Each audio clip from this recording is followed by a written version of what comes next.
If you've been learning about music marketing, you might have heard of this thing called the waterfall release strategy. What you do is you drop a single, and then when you're dropping the next single, instead of just dropping that single, you drop the previous single as like a little 2-song EP. And then when you drop the third single, you have the new single and then the 2 old songs. And it has the effect of this release kind of building up over time. Now, if you want to see how to do that with distrokid, which is the distributor I use, you can check out this playlist right here. But if you've looked online, you might see a lot of people complaining about why they wouldn't want to do this. And a lot of them say that they don't want their releases to look cluttered. They think they're going to be like taking advantage of their fans, or their fans are going to complain about it, and everyone's going to notice and call them out on it. And I want to kind of give you some evidence to kind of to calm your nerves a bit, because I've been using it. I haven't seen any negative impacts of that or any single person complain. But I have an example here of a much bigger artist that did it very extensively. And if we go through her timeline, I mean, first of all, you can look up here. We have ABCDEFU, ABCDEFU Angrier, ABC The Wild Remix, ABC Nicer, See More, ABCDEFU featuring other artists, ABCDEFU Chill, right? And that's already a little precarious. But if we go to see all discography, and I'll just scroll to the very bottom. So we're going to look for the first ABCDEFU. And right here, so sometime in 2021, 800 million plays. So we see ABCDEFU. And then we see ABC Nicer, which I believe is just a radio edit of the song, essentially. But then after that, we get ABCDEFU Demo that has the original one released alongside the demo recording. And then I go a little bit after. This is all still in 2021, by the way. Original ABCDEFU Demo, and then a chill version, which is just a kind of a more mellow, laid-back mix of the song. Then we go forward again, still 2021, ABCDEFU, Demo, Chill, Angrier, which is a more aggressive kind of version of the song. Go forward, the original song with a featured version of the song, which is some other artists being featured on it. Cool, ABC The Wild Remix. And then we get a different song. This is a waterfall strategy, right? New song with the well, actually, no, okay. It's still ABC, You're Just Lonely, but then she released You're Just Horny with ABCDEFU. And these have actually the same stream count, right? 17.9 million, 17.947 million. So these are the same songs with different names.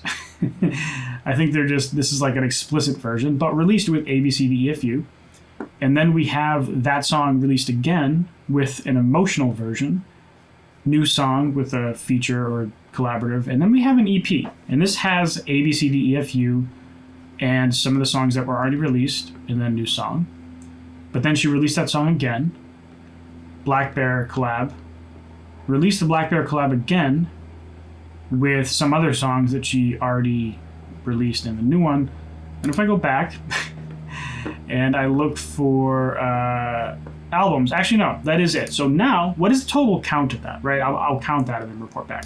9 times. ABCDEFU has been in 9 different releases, essentially. There's different ways to count it. You might say it's like 15 plus times. You might say it's like a little bit less, but the way I counted it, it's 9. So, and then also you saw there's a bunch of other songs that were released waterfall style along the way. And if someone can get away with this like extreme, like I don't think you should go this extreme with it, but this is an example of what's like a pretty big artist in the music industry right now is doing, and I haven't seen a single person calling her out for it, because for the most part people don't even know about the other versions. And the reason why an artist would do this is because every time you promote that new release, if it has the original song on it, that new song is going to go in your fans' release radar, which means they might go to the release and check out the other song. Or if you're running a marquee campaign, you can run a marquee to the new release, but then a bunch of people are going to check out the old song. Or when you're posting on social media about this new version of the song, a bunch of people are going to check out the original song.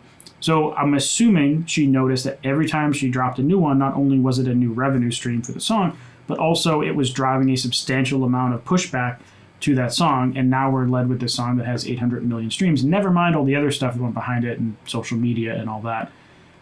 This is kind of a pretty extreme example of the waterfall release strategy. So as I mentioned earlier, I had a link here where you could see how to do this with DistroKid, but DistroKid is actually the sponsor of this video and the distributor I use. So I'm just going to tell you a little bit about them. There's a link in the description where you can get 7% off your first year of distributing your music with DistroKid.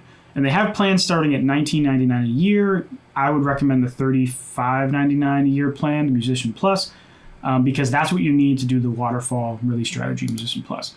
Now, some things I love about DistroKid, something that recently has been really useful is splits. So in the splits feature, if you're releasing a song with another artist, it's super simple to automatically share the revenue. So you can just say, this song automatically share 35% with this guy and 35% with this guy, and then I get 30%. Whatever the splits are, you can do whatever you want. So that's been a really cool feature every time I do a collab, which I've been trying to do more and more collabs over time. Also, I really like the ability to very simply edit my lyrics, and especially doing the synced lyrics. Now, the way the synced lyrics thing works, so right now I have my plain lyrics in here. We just copy and paste them in, and then now they're going to show up on various platforms. The synced lyrics is kind of cool because they do it in, I think, the easiest way you could do it. So I'll do a little bit of it just so you can see, and I might have to, well, this is my song, so I shouldn't have to mute it. Essentially, you hold your spacebar down when you hit the beginning of the line, release your spacebar when the lyric is finished, delete if you messed up, or click here to reset. So I'll just do like 1 or 2 lines so you can see how easy this is. There we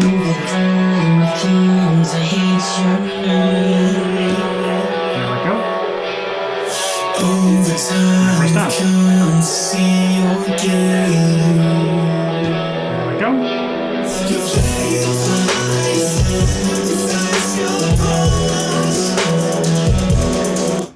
So yeah, so I just quit out of it, but you can see that's super easy to do. You just hold space when the new line comes up, you just play through the whole song. If you mess up, you can go back.